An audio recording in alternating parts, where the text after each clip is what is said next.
At 7:42 in the morning of March 6, 1944, Colonel Donald Blakeslee sat in the pilot of a P-51B Mustang at England's Devon airstrip gets ready to lead a that the Luftwaffe thought was not possible. The job was in Berlin, 560 miles away, the center of Nazi Germany. Their intelligence officers had told the German high command over and over that no American fighter with only one engine could get to Berlin and back. The IT was 1,100 kilometers all the way around.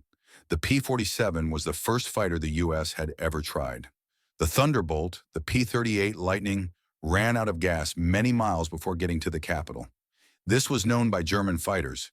They waited out of range of the fighters, then charged the bombers who were not accompanied. American bombers had been shot down over Germany, become too much to handle. A 60 B-7 Flying Castle was shot down in October 1943, and 20% of the attacking force was sent on a single mission to Schweinfurt. The daytime the bombing strategy wasn't working. But this morning, Blakeslee's P-51 had something the Germans didn't believe. There was.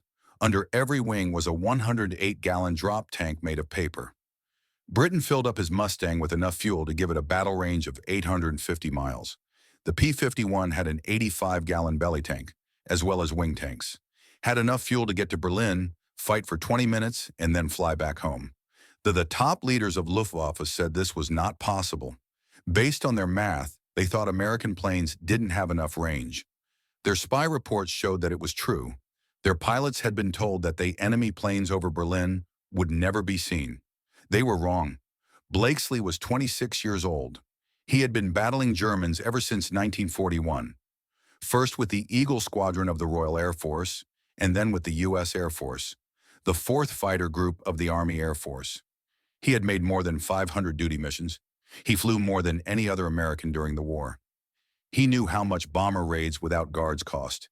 He had seen too many B-7s go by, down in fire because fighters had to turn around because they ran out of fuel. He was about to do it for the first time. Take fighters with only one engine all the way to the city of the Nazis. What took place in the next 7 hours would change the balance of power in the air war over Europe. The 1st Bomber Crew and the 4th Fighter Group both got shot down. The B-17 crew, led by Lieutenant Robert Harriman, was the jet escort on August 17, 1943. He had been in England for 2 months. 6 missions had been made by his crew. Occupied Europe too much. That day they were going after the ball-bearing plants in Schweinfurt, which is very far inside Germany. The P-47s took them to the border with Germany and then turned around. They were running out of gas and couldn't go any further. The Luftwaffe waited. They were sure of the exact time the American soldiers would leave. The escort area had been tracked for months. Fight. Managers in Germany saw the P-47s turn west and then told their fighters to attack. More than 300 Messed Bf-109s. The bomber groups were attacked by, and Fowler Wolf 180. The B-7 of Harriman took a gun. 20 minutes after the guards left, there was a fire in the number 3 engine. The engine caught fire. The pilot fanned out.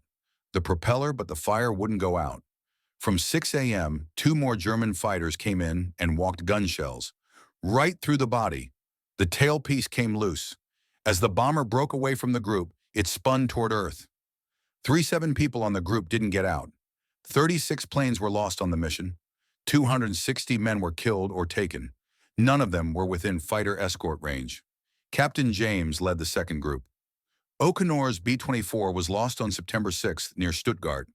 Okenor was in charge of a flight, with 14 missions already finished. His group attacked the day of the Toll Bay Magneto plant from Bosch.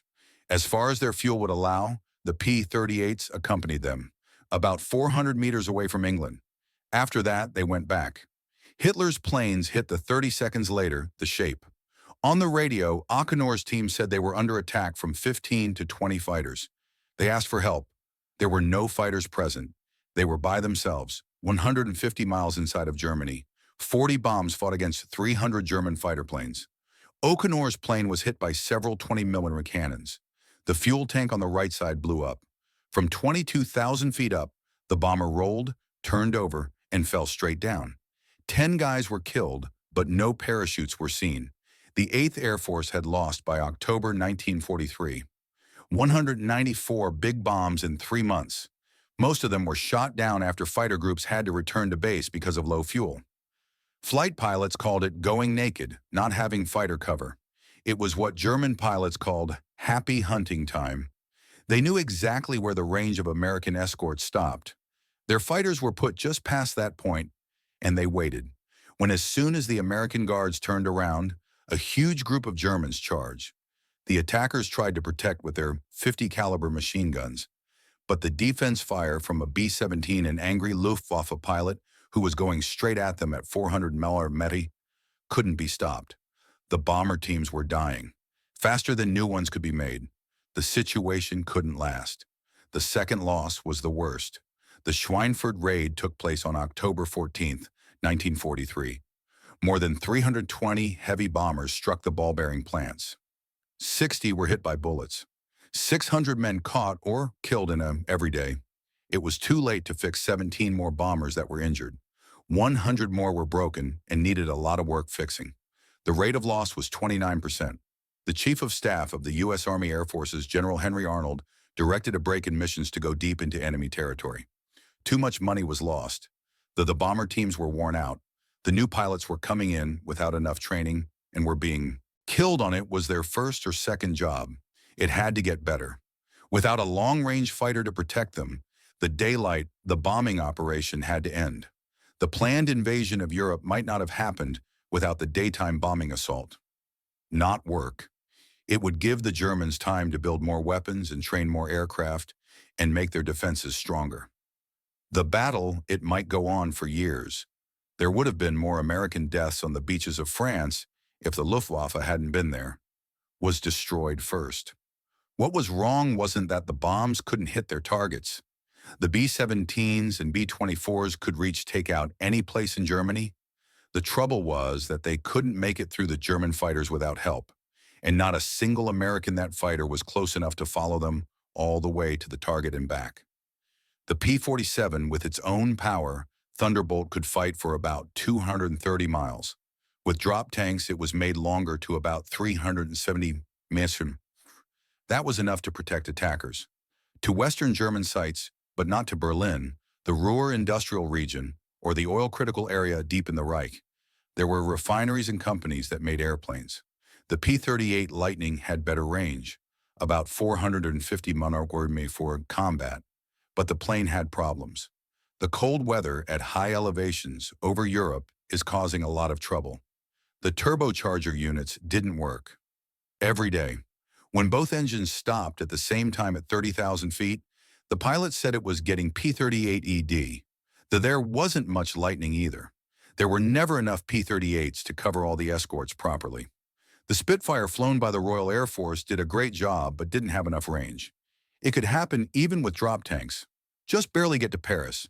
The bomber teams had to pay for it. They went on trips knowing that for large parts of the flight, they would be alone and at risk. They saw German soldiers fight, place themselves at the edge of American guard range, and wait. The bomber pilots could see them from above, watching the American fights like sharks and keeping track of the time until they had to leave. After that, the strikes would start, wave after wave. German fighters dove through the lines and fired 20mm cannons and 30mm guns, which tore apart the unprotected bombers and killed the crews. Even after taking a lot of damage, a bomber could still fly, but anything could be knocked down by hits. They knew where to aim with the cabin, the engines, and the fuel on the wings. Tanks. For 2 years, they had been killing attackers. They did it really well. As of December 20th, 1943, the 354th Fighter Group had a new plane, the P-51B Mustang. It took too long to make the Mustang, and unusual. They talked to the British Purchasing Commission in April 1940. North American Aviation asked them to build P-40 Warhawks with their permission. North President James Kindleberger of the United States made a counteroffer. His business could plan and build in the same amount of time, a whole new fighter. The British said yes, but they weren't sure. Desperate for planes. Chief designer for North America, Edgar Schmood, led a group of people. That developed the whole plane in 117 days. The first flight took place in October. 1940. The company gave it the name NA-73. The British called it Mustang. Some of the first Mustangs had Allison engines and were limited to tactical scouting at low altitudes. They were handled very well.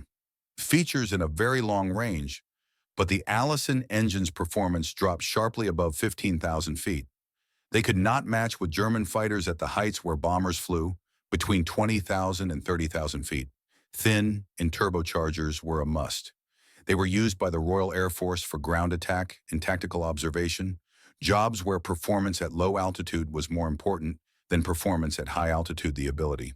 Then someone thought of something. This is Ronald Harker, a test pilot for Rolls-Royce, flew a Mustang in April 1942 and knew right away that it was possible. The frame of the plane was great. It had great handling, but the engine was wrong. Harker put together a study that said if the Allison engine was switched out for a Rolls-Royce Merlin, the plane would work very well at high altitudes. For the Merlin 61, the engine had a two-stage blower that kept the power going up to 30,000 feet and further. Along with the Mustang's clean aerodynamic shape and big fuel tank, with its Merlin engine, a Mustang could be the long-range, high-altitude attacker, needed by everyone. The British were interested in the idea. They sent 5 Mustang airframes to Rolls-Royce to be changed. The 5 results were better than hopes and dreams. The Mustang's top speed went from 365 p to 441 mph when it got the Merlin engine. MP at 30,000 feet, the rate of ascent went up a lot. The service roof went up, between 31,000 and 42,000 feet. The plane changed from a strong fighter at low altitude into a great defender at high altitude. North America began making Merlin-powered Mustangs in 1943, giving them the names P-51B and P-51C types. The engine was made in America under license from Packard. V-1657. The airframe stayed mostly the same from the original plan. For a fighter with only one engine, it had an amazing amount of fuel storage. The wing had a fuel capacity of 84 gallons. When an 85-gallon belly tank was added, the tanks first went up to 184 gallons, behind the pilot while it was being made. Between the two 108-gallon drop tanks, it could hold up to 400 green. At 25,000 feet, the P-51B could fly at 437 mph. Thoughts? Soon you'll be able to reach 30,000 feet. With a BF-1009, it could turn. Besides being able to take enough fuel, the FRO-1190 was also able to dive, to fly for more than 6 hours. With only its own fuel, the P-51B had a fighting radius of about 475 mph. But when 2 108 drop tanks were added, the range grew to 850 mph. That was enough. That was finally enough to get to Berlin. But there was something wrong with the extra fuel. The body of the P-51B, the tank was behind the driver, away from the plane's center of gravity. When the plane is fully filled with 85 gallons, pitch became very unsteady, which is not safe. Pilots who did tests said that with the control stick loads to when the trunk tank pulls out violently or makes hard turns. In backward, the pilot had to push forward on the stick to keep the nose from pitching up even more. The airplane planned to tumble with a full tank in the belly. The P-51B couldn't fight dogs. It barely able to move. The answer was to burn the fuel in the belly tank first, before going into battle. During climb out and flight, pilots were told to use the fuselage tank, when they got to enemy land, the planes were stable. When the belly tank was empty or almost empty, the middle of the plane handled normally even though the center of gravity moved forward. That meant being careful with the fuel. Pilots had to keep an eye on constantly using fuel, moving tanks at the right times, figuring out range to target, time to fight, and fuel must be brought on the return trip. They would run out of fuel over Germany if they made one mistake. We are the 354th Fighter Group, flew its first escort flight with the P-51 on December 5, 1943. Bombers were taken to among France, then to Mden on December 11th, and then to start to Kiel on December 13th. It was 480 mission into Germany that the Kiel mission went. Until that point, American single-engine fighters had not been able to get through. Weaver planes, they replied. To stop them, they sent up more than 200 soldiers. The 354th they shot down 8 German planes and didn't lose any of their own. The P-51 did its job. Thoughts? Go deep into Germany, fight, and then come back home. The man who was Major General James Doolittle had just taken over as leader of the 8th Air Force in January 1944, saw the chance right away. He had to have that plane. He needed a lot of them. The Luftwaffe's fighters had to be destroyed for the strategic bombing operation to work. Force. That could only be done by putting them in a fight where American soldiers could kill them. And the only attacking things that the Germans had to defend was a way to get them to fight. Aimed at places deep inside Germany, goals like Berlin. He did need long-range fighters, though, to hit Berlin. He had to have P-51s. What Doolittle did changing fighter groups from P-47s to P-51s as quickly as the planes came in ready to go. After them came the 4th group of fighters, the person who had Colonel Donald Blakeslee been sent to the 354th in December to help them get ready for battle, but they were sent back to the 4th in January as the new leader of the group. He asked for Mustangs to be given to his group. He worked hard. The leader of the 8th Fighter, Command Major General William Kieptiner, did not want to do it. How to change a ration? To switch a fighter group to a new type of plane, the whole group had to stop flying for weeks while pilots and ground teams learned how to use the new tools. Keeper could not afford to lose all of their fighters during the preparations for the attack of France that were going to happen. Blakeslee gave him a deal. Give me the P-51s and I'll take that within 24 hours. The 4th fighter group will be up and running. Kahn thought it was not possible. The trainers for Blakeslee had been being in P-47s for more than a year. In the P-51, they didn't have time. The workers on the ground didn't know how to take care of the Merlin engine. 24 hours, Blakeslee claimed that there wasn't enough time to change the minds of a whole group of fighters. Before going to the E-8th, pilots flew Spitfires for the Royal Air Force. They knew what the Merlin engine was. They knew how the British government worked. The workers he hired had worked on Merlin for many years. They were able to handle it. Hold on, I agreed, but there was one catch. Blakeslee said that if the 4th fighter group wasn't fully ready in 24 hours, would lose his or her power. The 4th got their first P-51Bs in February 26, 1944. Blakeslee got his planes together and giving them their directions. Learn how to fly them to hit the goal. They were going to start fighting within 48 hours. A few of the pilots had flown the P-51 for less than 30 minutes before their first mission. Over the course of the night, workers got to know the new plane by checking its systems and putting in drop tanks and ammo.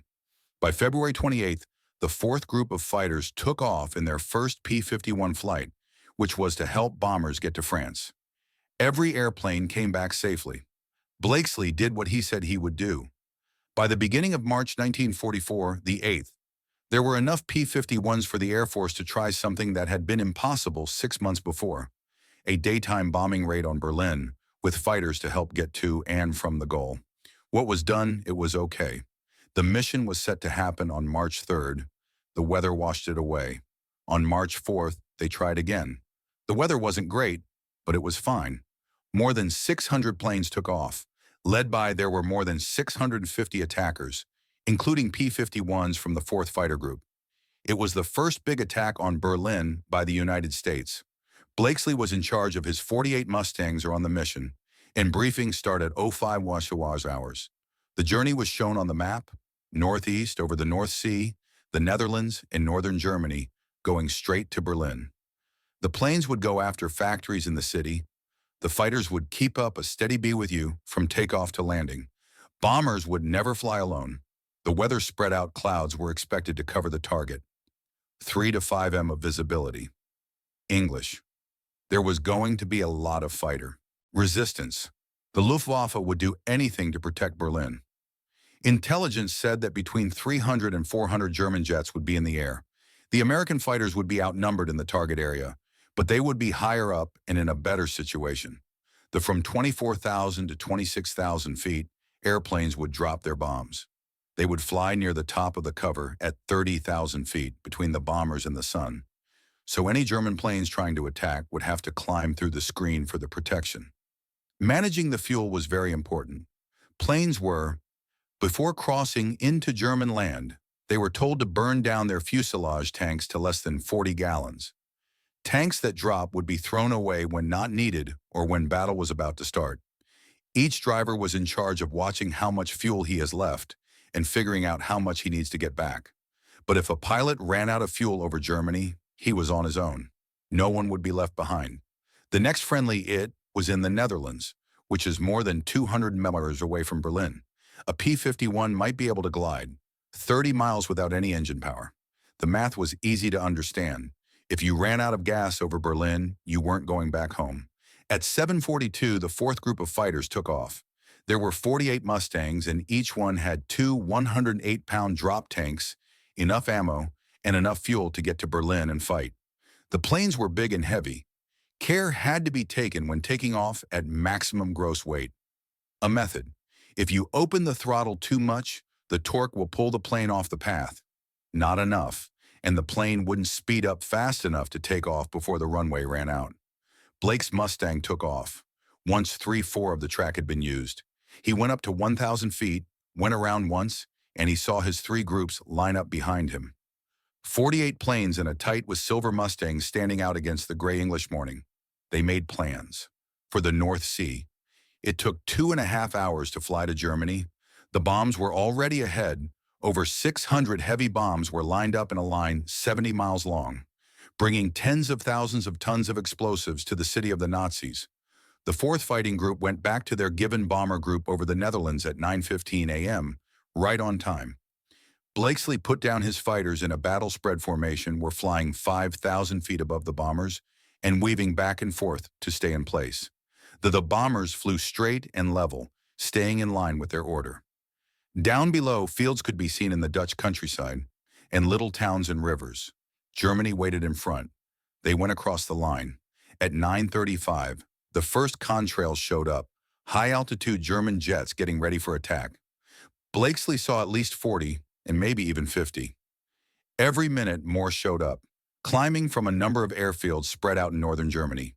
There was a lot of chaos among the Luftwaffe. Blakeslee known who to call on the radio. Bogies at 11, AMOM, high 20s or more. 3 putts, 1-oar gangs of level 20 or more are forming up ahead, about 50 or more. He had planes agreed upon. They were seen by everyone. The Germans were getting ready to attack together. At 9:58, these were the first German fighters that flew at the bombers. He said, "Here they come. Break left and engage." There was an attack from the fourth group of fighters. After that, there was 7 minutes of violent air combat. Bf-109s and FW-190 tried to get past the screen that blocked them. They were turned away by the P-51s. During their charges, they fired to deflect, which made the Germans either stop or die. Blakeslee fired at a Bf-109, but after 2 seconds, his gun stopped working. He kept flying anyway, setting up his planes to get German fighters to places where his wingmen could shoot them. Major James, leader of the squadron. 2 F-190s were downed quickly by Goodson. Don Gentile, captain, got a Bf-109 from a distance of 200 yards. I saw it blow up all over the sky. Planes, gunshots, shell hits, and aircraft smoke. Guns fire and dove. The radio. There was constant talk. Take a break. Get a bandit on your 6. He was caught. 2 more at 3 right. Check out the one below. Blakeslee made sure that his group stayed together, kept control of the bombers, and refused the Germans had a good shot. The fighters from Germany tried to get past the guards and get to the planes, but the Mustangs stopped all attempts to get close. Finally, running out of fuel and weapons, the part of the German army broke off and ran away. The fourth group of fighters had lost none of their own and shot down 5. Confirmed German planes. More importantly, every bomber in their group made it to the goal. No harm. The sky over Berlin was full of flak, a lot of German anti-aircraft guns. The guns were starting up, filling the air with the sound of steel exploding. The bombs took off, through it, keeping their order, and opening the doors to the bomb bays. At 10,000 feet, Berlin was spread out below, with its gray buildings, streets, and the twisting Spree River. Bombers. They set off their bombs, thousands of bombs falling, leaving behind smoke that fades down into the city. Blakeslee stood 30,000 feet away and watched the blasts. Blossoms in the middle of the city and watched the smoke rise. Berlin was on fire. For the return trip, the bombers turned west. More German fighters showed up and tried to hit the bombers that were damaged. tangled up behind the lines. The P-51s stayed with them and fought back, taking care of them all the way through Germany and the Netherlands until they got to the North Sea in safety. From taking off to landing, the mission took 6 hours and 40 minutes.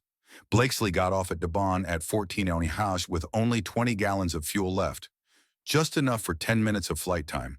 The 4th Fighter Group's planes all came back. Not one German jets shot down the bomber they were following. However, none of the Americans knew that on the Reichsmarschall Hermann Göring, who was in charge of the Luftwaffe, was watching from his home in Berlin. Main office. He could see the fighter jets' trails over the city. Having been told it was not possible, his spy officers had figured out that there were no American single-engine fighters could reach Berlin. His engineers looked at P-47s that had been seized and P-38s and came to the conclusion that neither of them could fly that far. Who fought him controllers told him that American bomber raids would always be exposed beyond the range of an Escort. They were all wrong. In the sky over Berlin, Göring saw P-51s leading he knew right away what it meant: bombs. The balance of power had changed. Now the Americans could bomb any target in Germany with a fighter following them. There was no place to hide left. The Luftwaffe would have to fight over their own towns, industries, and airports. They would fight at the end of supply lines that were overloaded, without enough fuel, and with soldiers who weren't trained well. New pilots going up against an enemy that has more people and better gear. It was, Göring said later, said that he knew Germany would lose the air war right away. On March 6th, the Americans went back to Berlin. At that time, 800 bombers struck with more than 900 fighters following them. In the 4th fight, the group flew again. Blakeslee took them back to the city. This time, the Luftwaffe was all set. Armed people were taken from the Eastern Front, Italy, and anywhere else they could be found. When the Americans arrived, there were already more than 350 German planes in the air.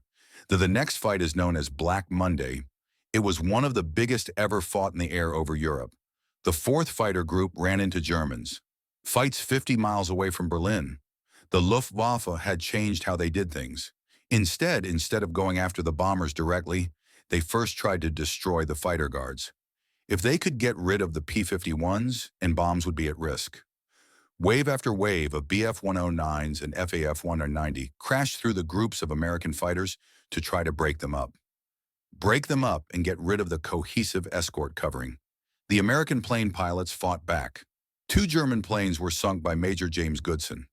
Lieutenant Howard Hively shot down several enemy planes across the whole 8th Fighter Command. American pilots fought very hard. Between 66 and 81 Luftwaffe planes were lost. German loss records show that the plane went missing, but American wartime claims were higher because more than one pilot said the same thing. Kills. There were also deaths caused by the Germans. 69 American planes were shot down, 53 B-17s and 16 B-24s. There were 11 American deaths. 4 of them are from the 4th Fighter Group. There were a lot of deaths, but the task was successful. Bombers reached their goals. Again, bombs hit Berlin.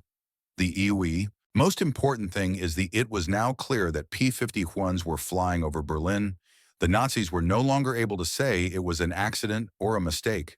In just 3 days, American fighter planes with one engine flew twice to Berlin. It was no longer impossible. On March 8th, German fighter pilots were the first to understand what this meant for strategy. The 4th Fighter Group came back to Berlin a few days after Black Monday. This time, they were going after the Erkner ball bearing. Lives in the southwest areas of the city. Here's what Captain Don Gentile and Lieutenant John Godfrey, who was his wingman, came up with new ways to be bold.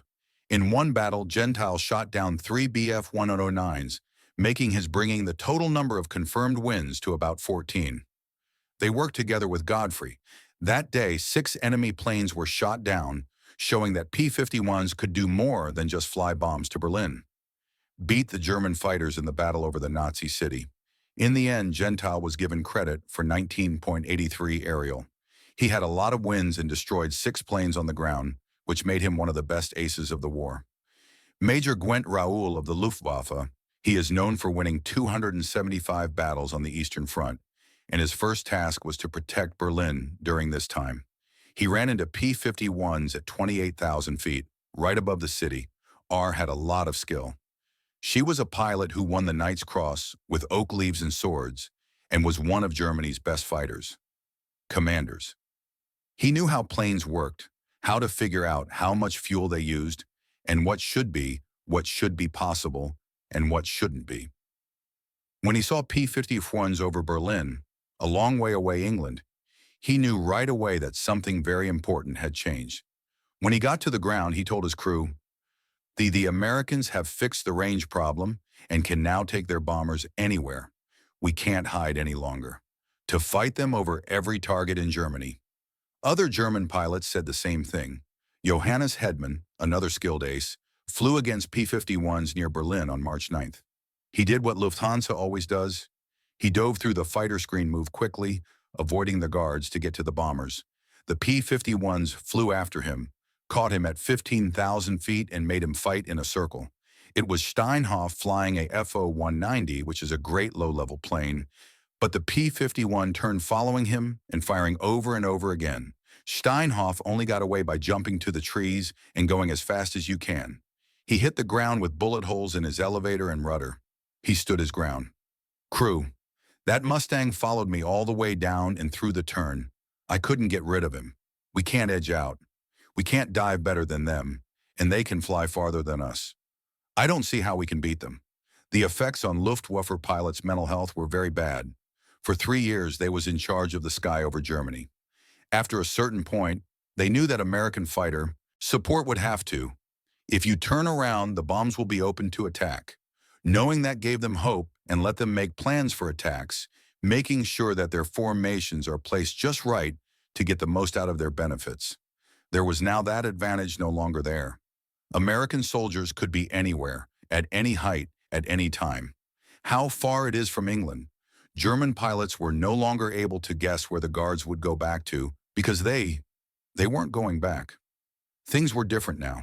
The leaders of the German fighters tried to change. First Lieutenant General Adolf Galland's commander, General Degfliger, told his pilots to pay attention to the bombers and ignore the fighters as much as possible. The goal wasn't to get a good kill rate against enemy pilots.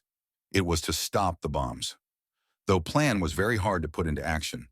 The P-51s took their places. German fighters and bombs were in the way.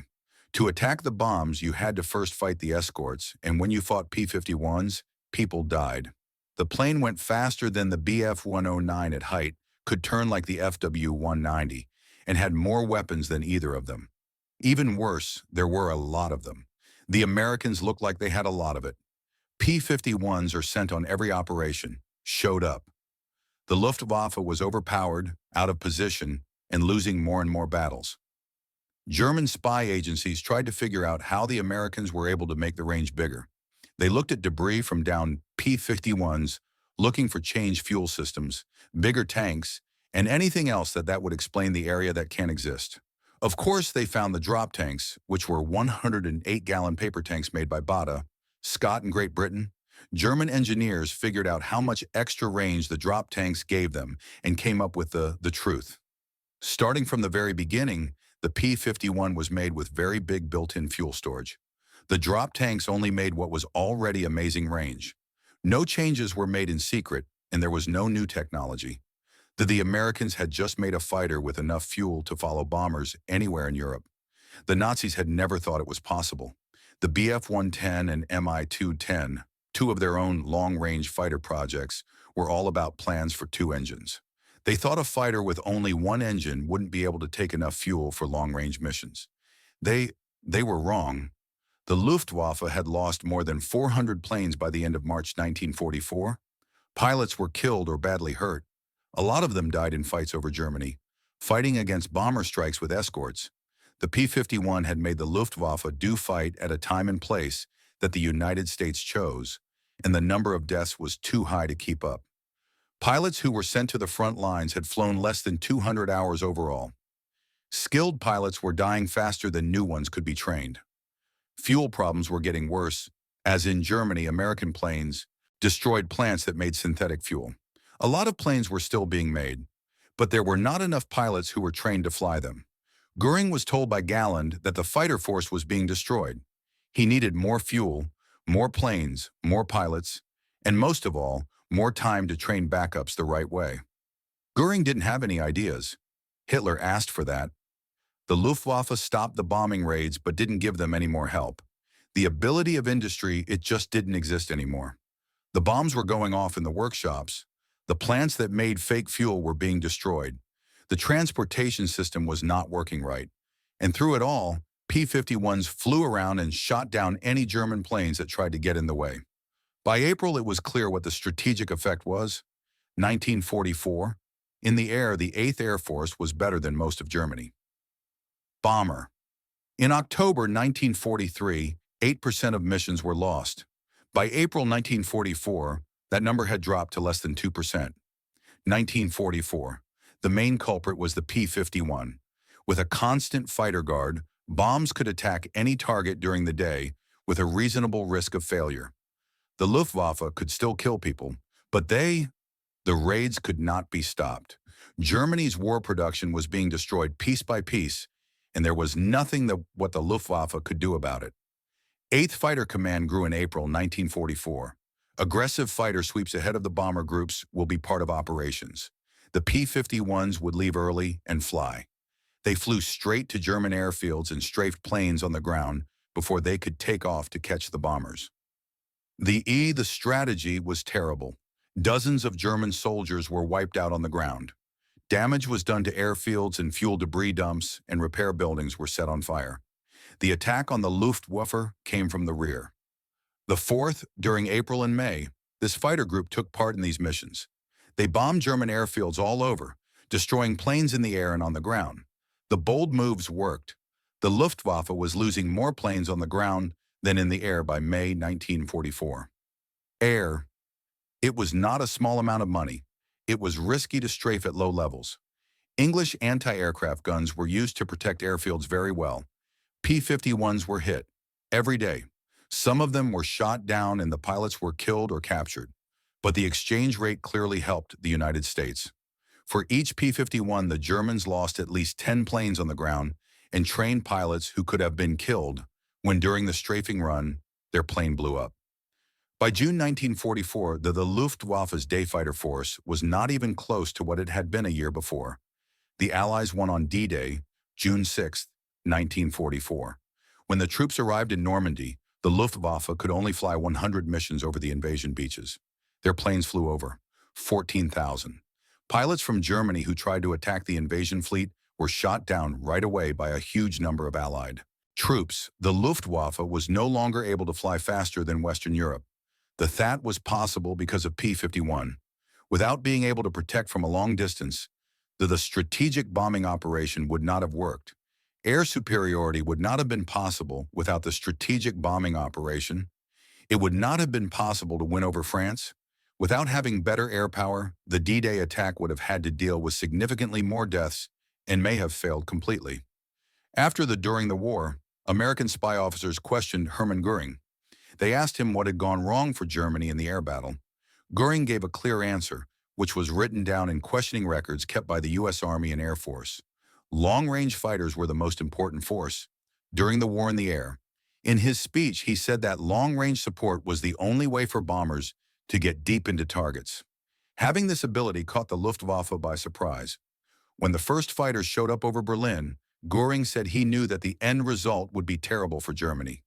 The air assault could go on as planned forever, and the Luftwaffe didn't have the tools to stop it. How it works. The people who took care of the P-51s didn't get much credit. Their names aren't none, it's only in history books, but they kept the planes moving by working 12-hour shifts, 7 days a week. Their engines were changed and it rained. In freezing weather, they fixed damage from battle. At dawn, they loaded ammunition so that the task could happen. Leave on time. Each plane needed repair all the time. What the Merlin engine? Every 25 hours of flying, the oil had to be changed, getting spark plugs that are dirty and replacing it regularly. There were leaks in the water system that had to be fixed. The 500-round magazine belts you had to load caliber machine guns by hand. 6 guns, each with 1,800 rounds a plane. Each and every round was checked and put on the belts that fed the wing guns. Tanks for dropping had to be added, fuel lines hooked up, electrical systems checked, and all controls, every tire was checked for wear, and every hydraulic line was checked for leaks. The surface was also checked to make sure it could move freely. The work never ended. The normal start time for a repair shift was 4 a.m. When the workers got there in the dark, they used flashlights to do pre-flight checks and started the engines to make sure everything was okay. Check magnetos and engines for oil leaks and strange noises, and check the fuel. Amounts, loaded the guns. The plane had to be ready for the morning by 6 a.m. My job. If a pilot noticed a problem during takeoff, the mechanics had just minutes to figure out what was wrong and fix it. The mission would be held up. Due to delays, bombs flew without being accompanied. Bombers, without protection, crews would have been dead. The workers knew what was at stake. Their work was quick and correct. Double cheese everything. After the plane took off, the mechanics cleaned up, stocked extra parts, and got the plane ready for takeoff. For the fixes that would have to be done when the plane got back. There was a lot of battle damage, 20mm gun. They made holes in the metal skin with their shells. Control surfaces are hit by machine gun shots, lines for hydraulics, tanks for gas. Some damage could be fixed quickly. Sheets of aluminum were glued over the holes, replaced the control wires, lines for hydraulics fixed up. For serious damage, whole assemblies, wings and tailpieces had to be taken off. Engines, replacing them with spares if they are available, or taking parts from planes that are too destroyed to fix. The workers learned how to improvise and fix things with whatever tools and materials were on hand. Maintaining airplanes in the air when they should have been grounded according to all engineering rules. These crew chiefs were in charge of teams, with one person in charge of a certain plane and its pilot. They were proud. They did their jobs, knowing that technical problems could mean the difference between a pilot coming home or not. They lost over enemy land. The workers on the ground at Debden worked non-stop all through 1944, taking care of the planes of the 4th Fighter Group during thousands of combat flights. The long-distance company.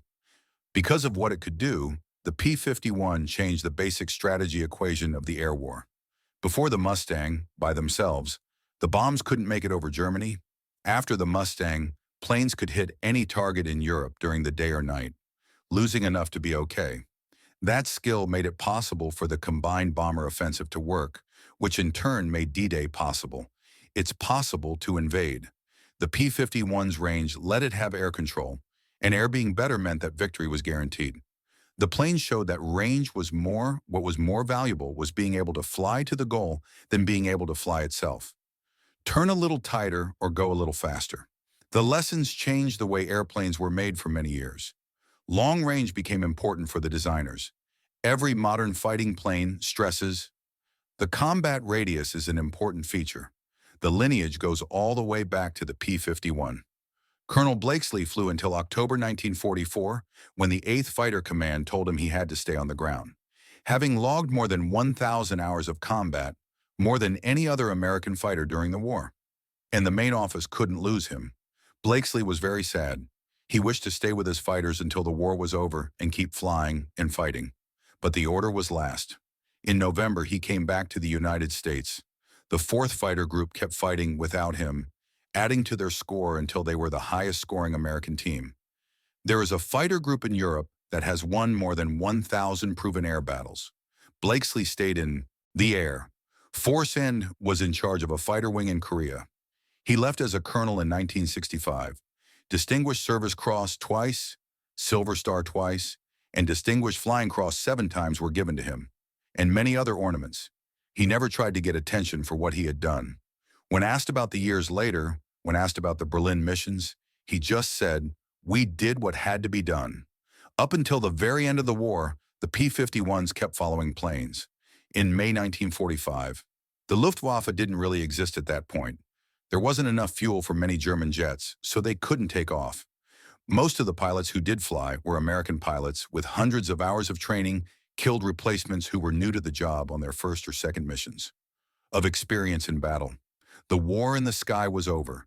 The P-51 had won, but not because they were faster or had more weapons, but because they could just be there and fly far enough to take bombs to any goal and bring them back home.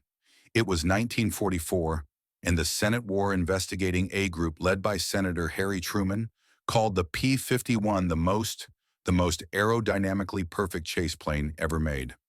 Major General Henry Arnold, general in charge of the U.S. Army Air Forces, said that seeing the Mustang over Germany was one of the Great War wonders. General Karl Spaatz, who was in charge of the U.S. European Strategic Air Forces, made it clear that without the P-51, the strategic air assault could not have worked. It was easier for the bomber teams to say.